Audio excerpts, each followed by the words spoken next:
Mary Cholmondeley. An introduction. Mary Cholmondeley was born in Hodnet, near Market Drayton in Shropshire, on June 8, 1859, the third of 8 children.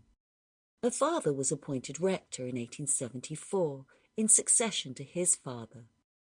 Much of the first 30 years of her life was taken up with helping her sickly mother run the household, her father with his parish work, and mitigating the effects of her asthma. Mary began writing in her teens.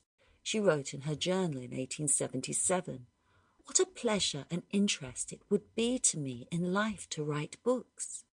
I must strike out a line of some kind, and if I do not marry, for at best that is hardly likely, as I possess neither beauty nor charms, I should want some definite occupation, besides the home duties."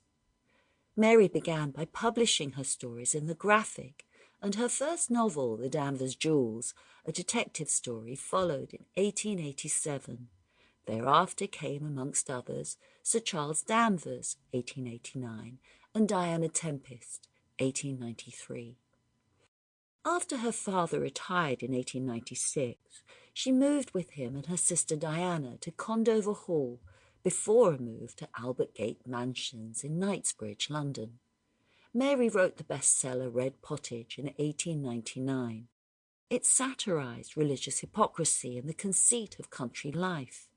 It was denounced as immoral, as it also explored female sexuality. During the war, she did clerical work in the Carlton House Terrace Hospital. The sisters moved in 1919 to 4 Argyll Road, Kensington, where Mary died on the 15th of July, 1925. Let Loose by Mary Cholmondeley. Some years ago, I took up architecture and made a tour through Holland, studying the buildings of that interesting country.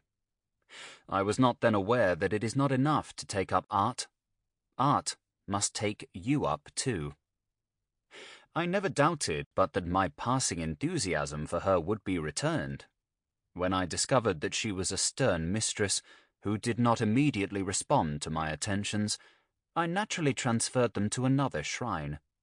There are other things in the world besides art. I am now a landscape gardener. But at the time of which I write, I was engaged in a violent flirtation with architecture. I had one companion on this expedition who has since become one of the leading architects of the day. He was a thin, determined-looking man with a screwed-up face and heavy jaw. Sample complete. Ready to continue?